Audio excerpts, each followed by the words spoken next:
Om Bhaja Govindam, Bhaja Govindam, Govindam Bhaja Mudhamate, Samprapte Sannihite Kale, Nahi Nahi Rakshate Dukkan Karane. Seek the Lord, Govinda, seek the Lord, O old ones. When the death approaches you, all these mundane affairs will never come into your rescue. Om, peace, peace, peace. Dear devotees, we were discussing the 19th verse or 19th shloka or stanza of Bhajagovindam or Moha Mudgara. So when we study this and when we understand and when we put into practice, what happens? Moha Mudgara, the illusion or the delusion gets destroyed. So then what remains? The remains is I. What is that I? I am that self. Existence, consciousness, bliss absolute. Atman or Brahman or consciousness, we say. So that is from the knowledge point of view or from the bhakti point of view, from the devotional point of view, it is nothing but God and God alone. So what is all about spiritual life?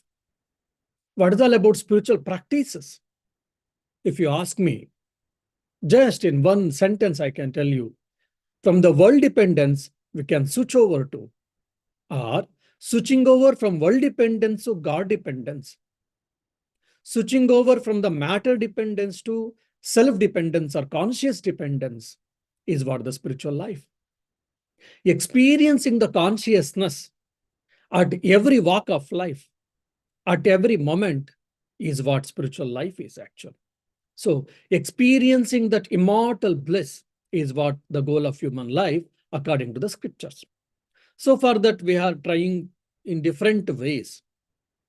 Just like mother cajoles her son or daughter to take food or to do the homework or whatever.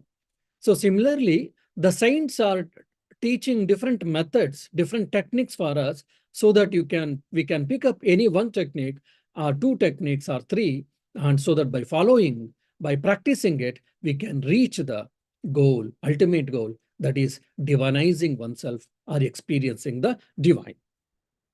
Now, we were discussing the 19th verse. Bhagavad Gita kinchidadita Gangajala Lavakanika Pita Sakrudapiyena Murari Samarcha Krete Tasya Yamena Charcha. So, one practicing spirituality or God dependence life or the conscious dependent life, what happens? He wins over the fear of death, which is called Abhinivesha. The author is saying, the Nityananda author is saying that if you, he is telling, one who has studied Bhagavad Gita and one who has put little even in his life, or who has sipped a drop of Ganges, or who has worshipped the Lord even at once, for him, even the death cannot approach him. Means basically he will win over the fear of death. That's what. Now, what does it mean? We have to understand. So here the author is telling, or author is prescribing three spiritual disciplines by which one can attain the immortality. One can overcome the fear of death. What is that? One is study of the Bhagavad Gita. Then the second is the Ganga, or having the holy water, sipping the holy water. Then the third is worship of the God, which is here Murari. So these are the symbolic representations actually. So by studying Bhagavad Gita, one attains immortality. One's ignorance is removed or destroyed, no doubt. But is Bhagavad Gita alone does? No. There are many scriptures which are capable of doing this in every country or in every religion or across the globe. So Bhagavad Gita is only a symbolic representation that we have to understand. The uniqueness of Bhagavad Gita we can understand from this. Apart from that, any holy scripture by reading, one can do that.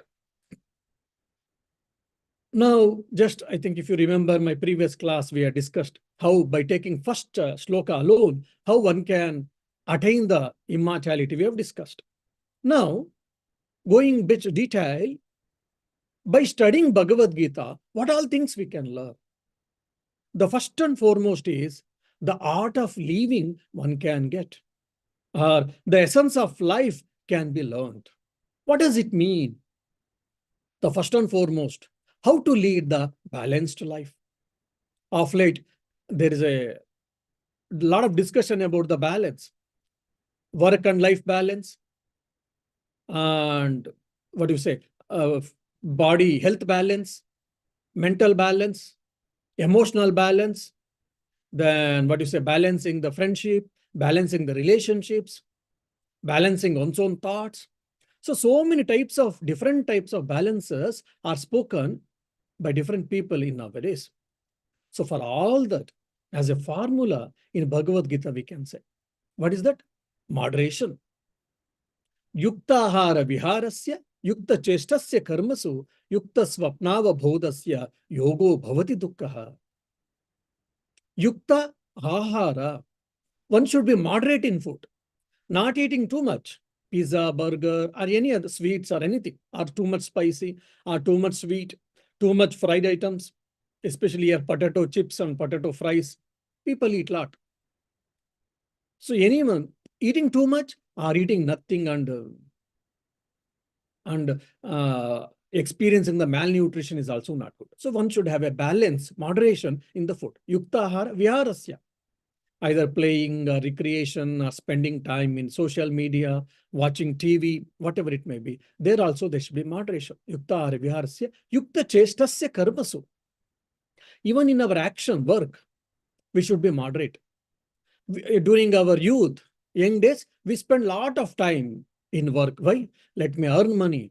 Let me have my castle. Let me have my house. Let me have vehicle. Let me have this. Let me have that. Okay? By 50 or by 60, by everything I have got, now let me enjoy. Then body is not supporting me. So initially I spent health for wealth, then I'm spending wealth for health actually. So yukta chesta karmasu. So there should be moderate in my work also. So I should start saying no at some point of time. Either it may be with my profession or with society or with a family or whatever. I need to give some quality time for myself every day. Otherwise, we'll have a lot of problems. Physical health issues, mental health issues, emotional health issues. So many things can be there. Then, yukta chestasya karmasu, yukta swapnava bodhasya. Even either daydreaming or sleeping or awakened. All should be moderation. Too much sleeping is also not good. Too less sleep is also not good. Why? How health can disturb, health get impaired, we all know that. And dreaming. Some people, sometimes when people come to lecture and they said, oh, Swami, we didn't know how 1 hour went away. That means they have opened their eyes. Either their mind had been somewhere else, they were dreaming something, or they had slept. So that's why. So too much dreaming, too much sleeping, or too much awakening, less sleep also should not be there. Then what happens? For such people, yoga can help to remove the dukkha. Otherwise, in the name of spirituality, a lot of problems can come. So the art of living, for an example, you can learn from Bhagavad Gita. Then control of mind. Mind is a wonderful instrument. How to control? Abhyasa and Vairagya. These are the two eternal formulas. Either you see Patanjali or any others, great people, everyone has spoken in different colors, different shades of meaning, which is nothing but Abhyasa and Vairagya. Practice and detachment.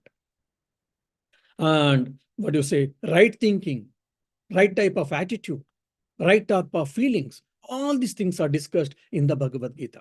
So by studying Bhagavad Gita, we can learn all these things. We have to put into practice. Then who am I? Am I this body, physical body? Or am I the mind, or intellect, or thoughts, or emotions, or the consciousness? So that also has been beautifully described in Bhagavad Gita. And who is God? What is his nature? Whether he is with attributes or without attributes. Whether he is with form or without form. Or what else? Again, all these things we can learn. And who can be an ideal person? What are his traits? How does he eat? How does he walk? How does he behave? What will be his character?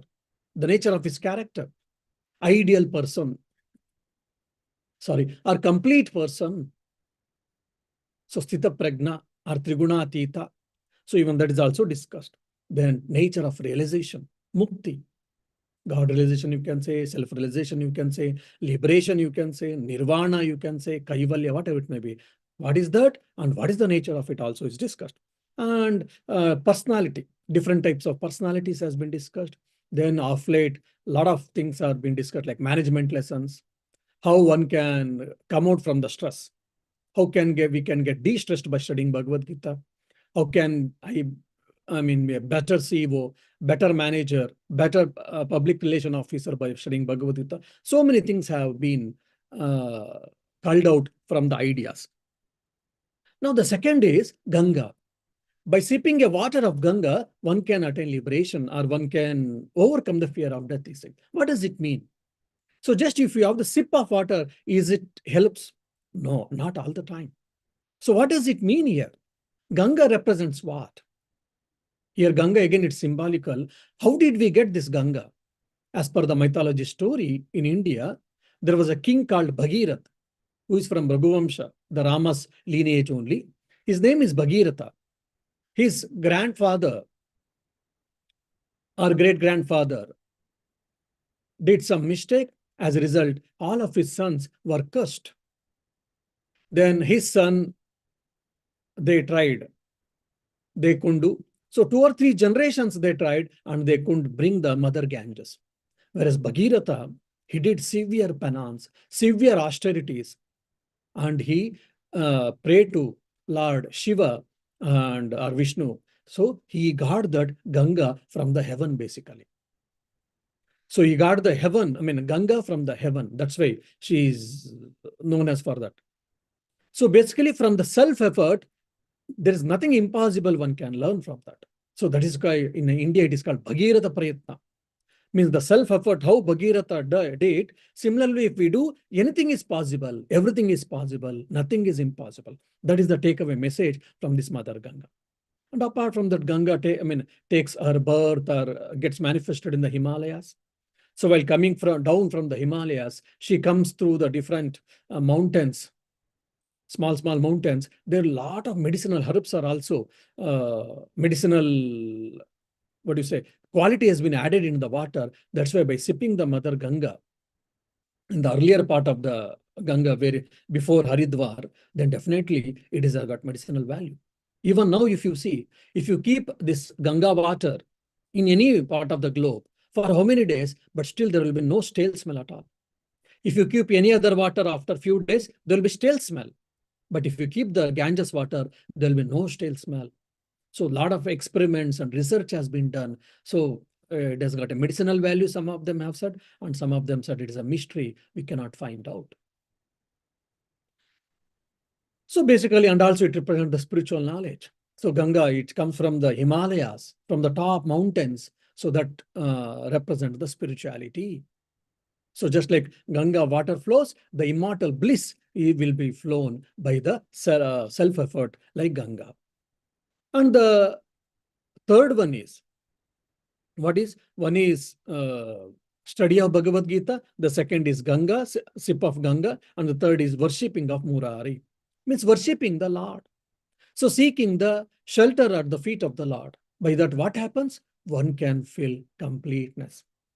Just for an example, Sri Ramakrishna has this very beautiful story. For example, when we are walking on the edge of a small field, and I am holding if I am not holding the parent, being a child or kid, it can slip and fall away. And if the kid is holding the hand of a father, if it slips, still there is a chance of falling. But if the father is holding the hand of the kid, the chance of falling is very less. Why? The father is good at walking. He has got already experience, a lot of experience. He knows how to balance even on the corner or a small, narrow path of the fields. So similarly, when the Lord protects us, when the Lord holds us, then what happens? We are safe. No problem can come. Even if it comes, it will go away. Our God will save us. and complete fulfillment, complete happiness we can get when we will be completely protected when the Lord is holding us. That's where he's saying the seek the Lord, Murari. Vishnu, of course, Narayana, or you can take any god you can take. Allah, you can say, Buddha, you can say, or Christ, you can say, or Rama, Krishna, Shiva. Seek the Lord, experience the Lord. Or, what do you say? Surrender at his feet so that you will be well protected by his grace. It is of no, invaluable that is.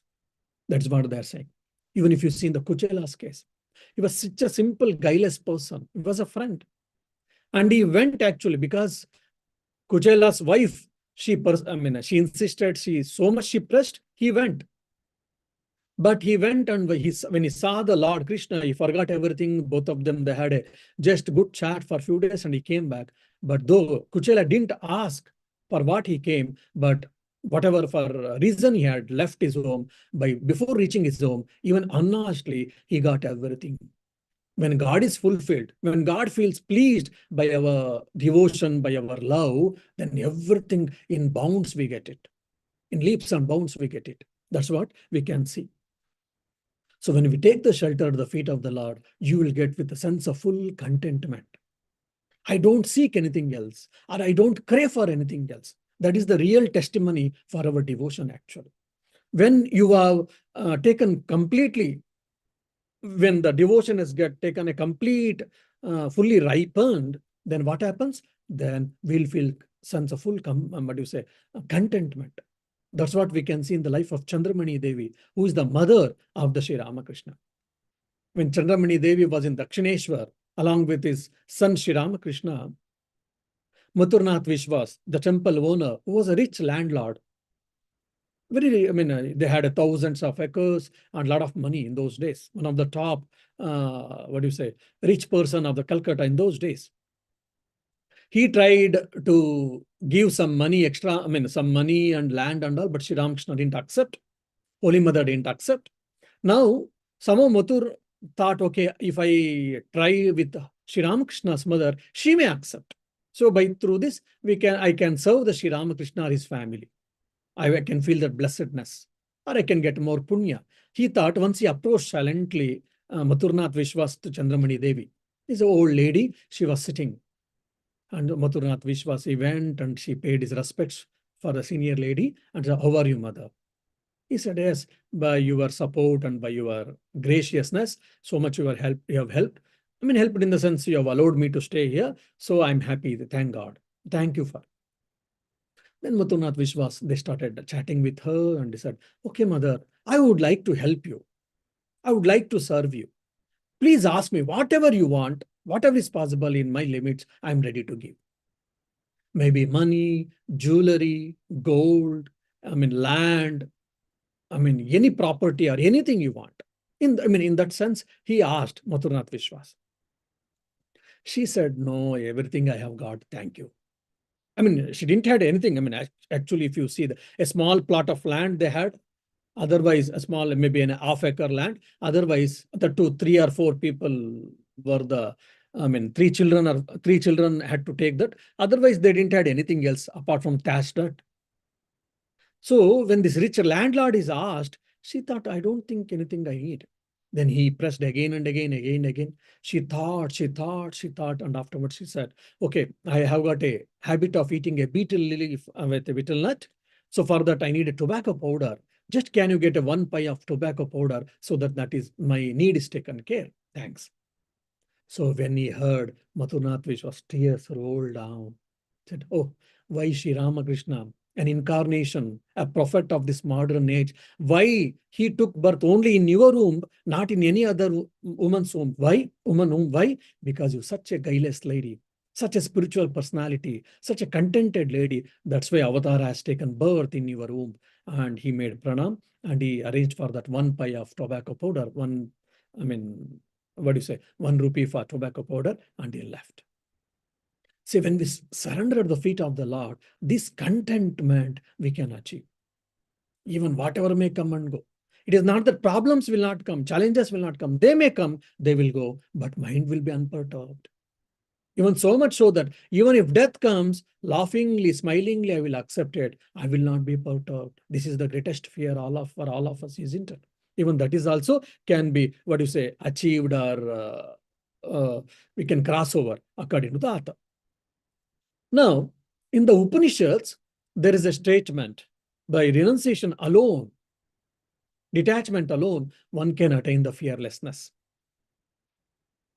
That idea has been given in the 20th verse or stanza or sloka.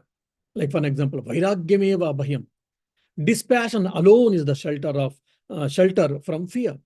Then Tyage Naike Amrutatva Manushu. By renunciation alone, immortality is attained. So this idea has been discussed in the 20th sloka. Yoga ratova, bhoga ratova, sanga ratova, sanga vihinaha. Yasya brahmani ramate chittam, nandati nandati nandatyeva. A beautiful idea. Whether one is practicing spiritual disciplines, or whether one is indulged in luxuries or sense gratification, whether one has renounced the company of the people, or one is just even with the family attachments and social attachments, he alone will be truly happy and will verily enjoy who is even revealing inwardly in Brahman. So this is a very important idea which we have to think. Even when we joined, some of the monks used to ask, what is your goal? What is your aim? Why did you join the monastery? If someone had said, if that to become a monk, I've joined the monastery, then they used to tell, no, you are wrong. Why? To become a monk or becoming a monk, being a monk or becoming a monk should not be the goal of your human life. Then why should I join monastery? He said, no, self-realization or God-realization should be the goal of your human life or goal of your life. So for that, the means is the monastic path. The path of monasticism or the path of monkhood is the only means. So that should not be the ideal, or that should not be the goal. But an important idea. So the goal is what? God realization or self-realization. The path is, there are two paths, as Upanishad says. One is Pravrutti Marga, the other is Nivrutti Marga. So what is Pravrutti Marga? So from the student life, from the bachelor life, going to householder life, afterwards secluded life or a monastic life. That is the Pravrutti Marga. Nivrutti Marga, from the bachelor life, going straight away to the monk life or the monastic life. So these are the two paths or the broad canvas. You can take any path. So the ultimate goal is what? God realization or self-realization. So people cannot argue, oh, self-realization, self, Atman or God is only meant for monks or monastics, and it is not for us. We are all householders. No. We are all worldly people. No, it is not so. So we have to be very clear about this. And also, actually, this Karma Yoga, Bhakti Yoga, Gnana Yoga, Raja Yoga, Hatha Yoga, or Japa Yoga, Nada Yoga, whichever yoga you may bring, all the goal is what? All of them are means. The goal is what? Self-realization or God realization or self-actualization. So the glory of the self-realization, Atmarati, has been explained beautifully in this verse. Why? Because such a person, whether living in the forest, whether he is living in the city, whether he is an householder or whether he is a monk, or whether he is a king or whether he is a beggar, so he will be happy. Why? Because he has established himself in his own nature. That is what the self, or that is what the consciousness or God. Now there can be problems. Even one can join the monastery and one may be leading a monastic life. Still he may be having a grumbling, or he may be having a problems. He may not be happy. So whether you are a monastic or not, it is not that all times you can be happy or you will be happy. No. Because for many reasons. Yoga ratova, bhoga ratova. Then we are enjoying the world and its objects. Then what to speak of? Yeah, sometimes we get pleasures and most of the time we get pain. So whether you are happy, whether you are living in the world or whether you are living in the monastery, that is fine. And whether you are living in the forest alone, in the desert or interior forest, or whether you are living in the bazaar with so many people in and around. That doesn't matter. Why? Because everything, what matters is your mindset, your attitude, your perceptions. All of them are secondary causes. All of them are helpful, no doubt. At initial days, all of this will help, no doubt. But our intention should be what? Is God realization, self realization. All of these external accomplishments or external reasons, they are secondary causes. We can make use of it, but the mind is very important. That is what happens. You may be in the Himalayas, and I've seen many people when I've been to Himalaya. There also they talk all rubbish. Why? Because they carry the same mind there also. They talk all business or politics or about him or about her. Or just they go and visit some temple and afterwards they go to like a picnic. Here and there go, take a photos, take a selfie and play. Just basically trying to gratify their sense organs or trying to fulfill their pleasures. So pilgrimage places are not meant for that.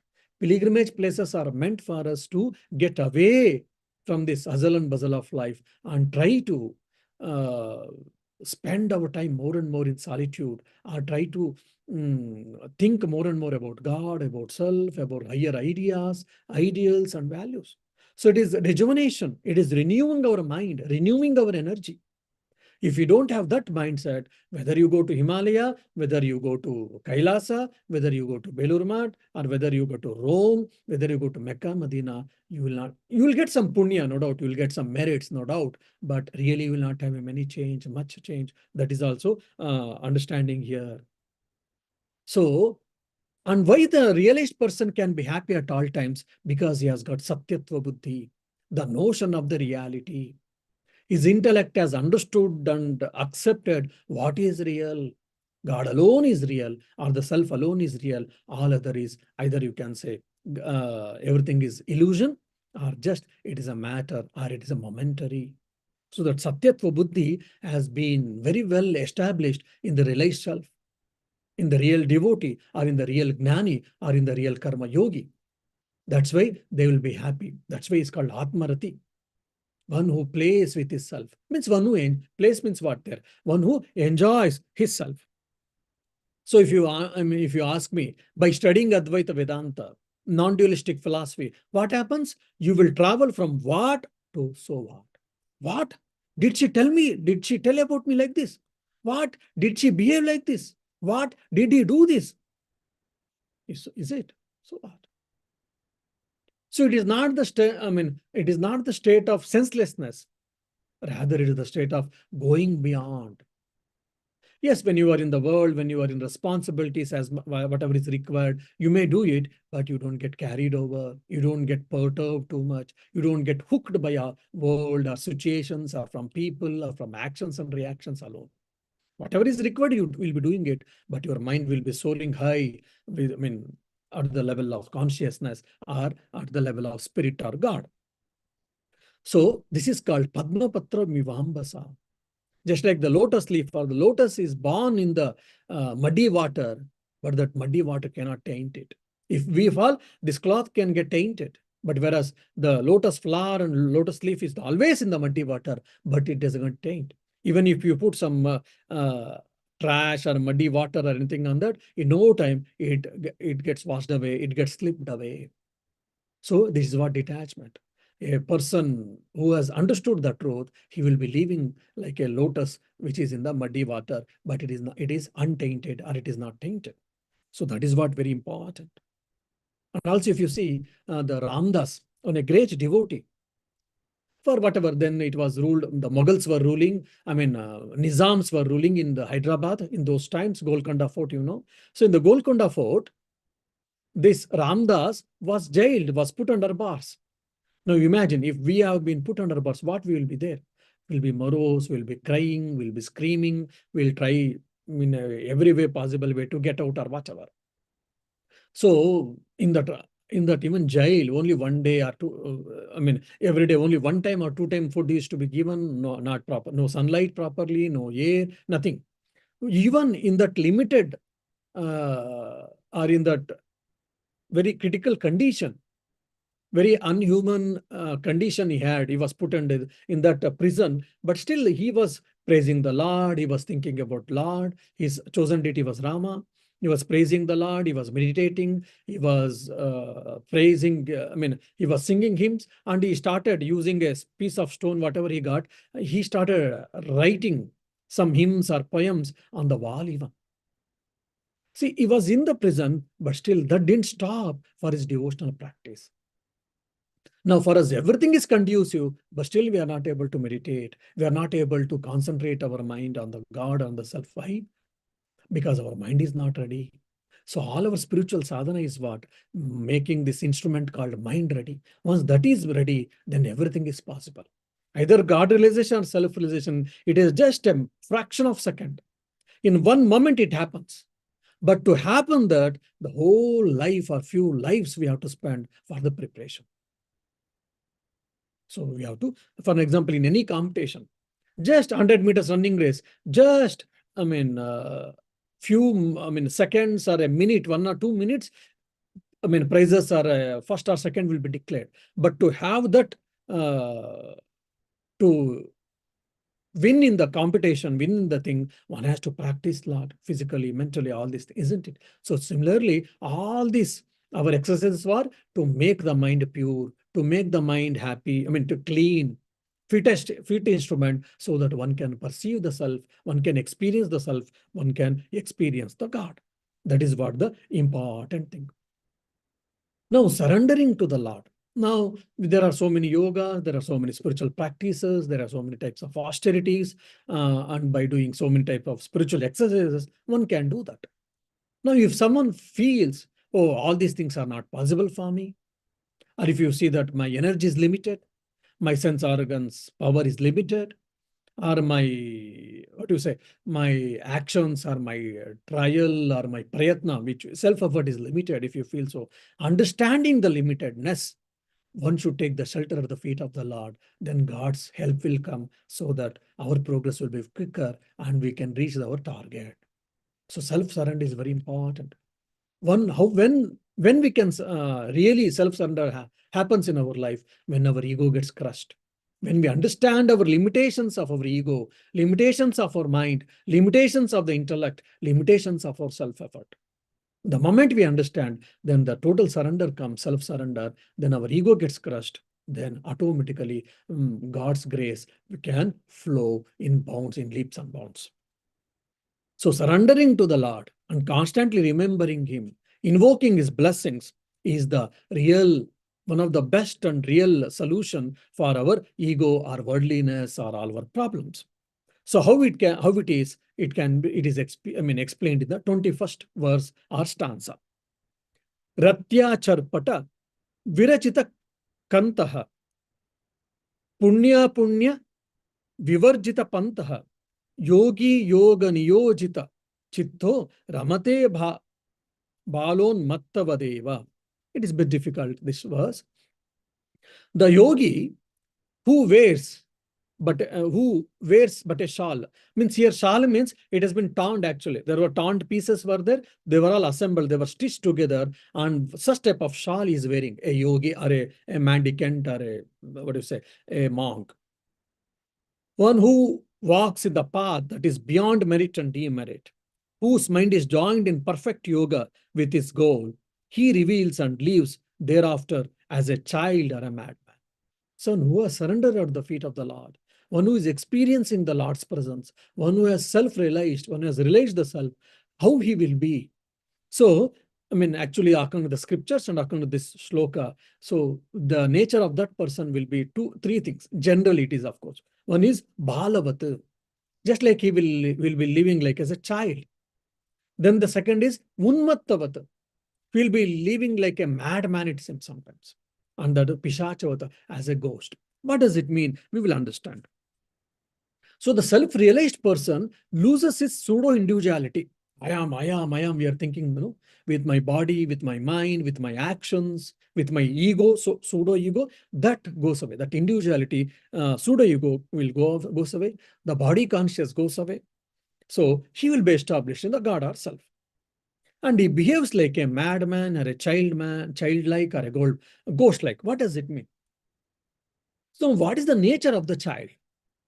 The nature of the child is first and foremost is innocence. The child is so innocent. We all keep saying that, and the guileless nature. It doesn't cheat. Only when the child grows, only it learns from the society or from the elders, and it starts lying, cheating, or whatever. Generally, children doesn't do that. And not only that, anything, any emotions or any fighting or any what do you say, thoughts, everything is momentary in the child. For example, now it was crying for something, then after some time it forgets and it goes and it starts playing and everything. Or the child has quarreled with his own friend, with a boy or girl. They quarrel so much, after 5 or 10 minutes, they forget everything and both are happily enjoying their time as if they're close friends. And does this can happen with grown-up people? Not all times. Oh, that fellow, he said like me that he hurted my ego. I will never talk with this. I will never talk. I will never talk with him. I will never see him or her. So we carry all that emotional burden, our egos, our bad feelings, or whatever. But whereas in the children, it is not so. Generally, it is not so. So they're innocent. They forget past. They don't think of future. They're not worried. They're not anxious about the future, and they're not carrying the past, and they don't suffer. They are at present, at that moment. I want a doll. When the doll gets, the baby is happy. That's all. It doesn't think about anything future or past. So it is living at the moment, and it is whatever is there. The mark will not be much on the child's mind, basically. So this is the nature of the child. So similarly, a realized person also will not carry any impressions in his mind. Whether you praise him or blame him, he doesn't carry. With the common people, we carry for years, for months, for lives, sometimes for at least one life we carry. But in the realized person, he doesn't carry any of this unnecessary trash, unnecessary burden.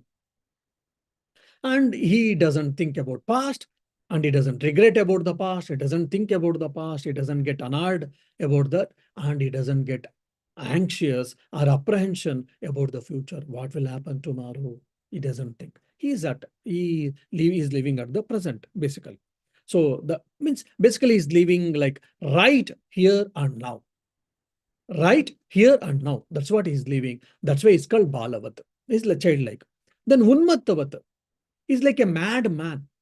See, sometimes some realized souls, they cover themselves and they behave very foolishly or very mad man's way, so that people will not approach them and they are safeguarded. Otherwise, if we know that, oh, some realized person is there, saint is there, immediately we approach him. Oh, please bless me. Why? Because I want to marry. Or please bless my family because they want, let the health problems or issues, diseases, let it go away. Let my brother or sister get married, or let them get the job, let them get the wealth, let us get this only materialistic accomplishments only many times people ask. Now, well, I'm not against that. So many saints or realized people, they don't want all this. They feel it is a rubbish or nonsense or whatever. That's the reason they try to avoid.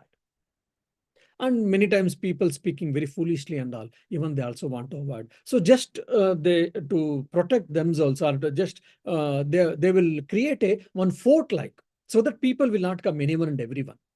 But once who understands, one who is sincere for them, then these people will reveal themselves who are they.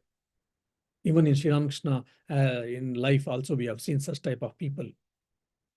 One fellow, he came in a very weird way, he was behaving. Hruday says, what is this fellow? He's behaving in this weird way. Sri Ramakrishna says, he's a Brahmagnani.